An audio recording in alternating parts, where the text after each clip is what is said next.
अस्सलाम वालेकुम स्टूडेंट्स, हमारा जो नेक्स्ट टॉपिक है वो है जी ब्लॉक्स इन पीरियोडिक टेबल। अगर हम बात करें टोटल ब्लॉक्स कितने होते हैं पीरियोडिक टेबल में, 4 ब्लॉक्स होते हैं। एक एस ब्लॉक होता है, एक पी ब्लॉक होता है, एक डी ब्लॉक एलिमेंट्स होते हैं और एक एफ ब्लॉक एलिमेंट्स होते हैं। अब हमें कैसे पता चलता है कौन सा एस ब्लॉक है, कौन सा पी ब्लॉक है, कौन सा डी ब्लॉक है और एफ ब्लॉक है। आपने एक सबशेल टॉपिक पढ़ा होगा, आपने पढ़े होंगे 4 टाइप के सबशेल होते हैं। एक एस सबशेल होता है, एक पी सबशेल होता है, एक डी सबशेल होता है और एक एफ सबशेल होता है। अब ऐसे एलिमेंट जो एस सबशेल्स के अंदर मौजूद होंगे वो एस ब्लॉक एलिमेंट कहलाएंगे। ऐसे एलिमेंट जो पी सबशेल के अंदर मौजूद होंगे वो पी ब्लॉक एलिमेंट कहलाएंगे और ऐसे एलिमेंट जो डी सबशेल के अंदर रहेंगे वो डी ब्लॉक एलिमेंट, और ऐसे एलिमेंट जो एफ सबशेल के अंदर रहेंगे वो कहलाएंगे एफ ब्लॉक एलिमेंट। ठीक है, क्लियर है इतनी बात। इसी तरह अगर हम डिटेल देखें, नीचे की तरफ चलें तो डिटेल देखते हैं। देखें जी, 4 टाइप के हमारे पास एलिमेंट दिए गए हैं। एक होता है एस ब्लॉक एलिमेंट, एक D block element, F block element और पी ब्लॉक एलिमेंट। ठीक है, अच्छा जी, यहाँ पे ये आ गया पीरियोडिक टेबल आपके सामने। तो यहाँ पे मैं मेंशन कर देता हूँ, हमारे पास जो पीरियोडिक टेबल का जो बिल्कुल लेफ्ट हैंड साइड है, ठीक है, लेफ्ट हैंड फर्स्ट ग्रुप है हालिने की रब से फरियाद, hydrogen lithium, sodium, potassium, rubidium, caesium and francium. उसके बाद है beryllium, magnesium, calcium, strontium, barium, radium. ठीक है, ये जो फर्स्ट 2 ग्रुप्स होते हैं ना, ये होते हैं एस ब्लॉक एलिमेंट, क्योंकि ये एस सबशेल के अंदर मौजूद होते हैं। इसी तरह हमारे पास पीरियोडिक टेबल का अगर मिडल देखा जाए, ये जो 10 ग्रुप्स हैं जो मिडल वाले हैं, ये सारे के सारे कहलाते हैं आपके पास डी ब्लॉक एलिमेंट, क्योंकि ये डी सबशेल के अंदर मौजूद होते हैं।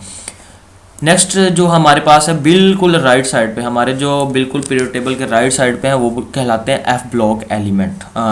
एफ ब्लॉक सॉरी कह दिया, ये होते हैं पी ब्लॉक एलिमेंट। ठीक है, ये कौन से होते हैं? P block element. इसके अंदर जो हमारे पास नोबल गैसेस होती हैं, ये आपके पीरियोडिक टेबल के लास्ट में ये ग्रुप दिया होगा नोबल गैसेस का। ठीक है, helium, neon, argon, krypton, xenon and radon, ये भी कौन से होते हैं आपके पास? पी ब्लॉक एलिमेंट्स होते हैं, क्योंकि ये पी सबशेल के अंदर, ये सारा हमारे पास राइट हैंड वाला जितना भी हमारे पास पीरियोडिक टेबल है ये सारा सारा पी सबशेल के अंदर होता है, इसलिए इसको बोलते हैं पी ब्लॉक एलिमेंट। इसी तरह आपने देखा होगा कि हमारे पास जो पीरियोडिक टेबल होता है इसके बिल्कुल नीचे ना 2 लाइंस दी गई हैं। ठीक है, जो पहली लाइन होती है ना, ये फर्स्ट वाली, ये जो इसको बोलते हैं लेंथेनाइड्स। ठीक है, लेंथेनाइड्स, और नीचे वाली जो होती है इसको बोलते हैं एक्टिनाइड्स। ये जो दोनों होती हैं ये क्या कहलाती हैं? एफ ब्लॉक एलिमेंट्स कहलाती हैं। कौन सी कहलाती हैं? एफ ब्लॉक एलिमेंट, क्योंकि ये एफ सबशेल में मौजूद होते हैं। ठीक है, एफ सबशेल के अंदर मौजूद होती हैं, इसलिए इसको क्या नाम दिया जाता है? एफ ब्लॉक एलिमेंट का नाम दिया जाता है।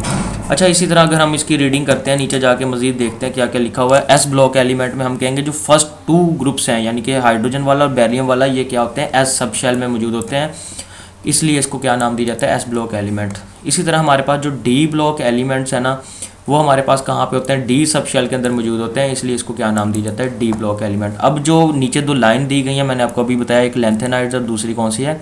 एक्टेनाइड्स है। अब ये दोनों के दोनों एफ सबशेल के अंदर मौजूद होती हैं, इसलिए इसको क्या नाम दिया जाता है?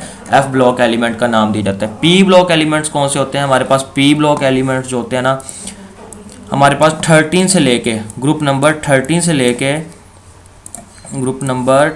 लेके जो 18 तक हैं। ठीक है, 13 to 18 जितना भी हमारे पास ग्रुप्स हैं, यानी कि लास्ट जो राइट साइड वाले मैंने आपको बताए हैं, वो क्या होती है हमारे पास? इनर्ट गैसेस, यानी कि नोबल गैसेस भी क्या आ जाती हैं हमारे पास? सारी की सारी P block element, P subshell के अंदर आती हैं, इसलिए इनको क्या नाम दिया जाता है? पी ब्लॉक एलिमेंट का नाम दिया जाता है। ठीक हो गया।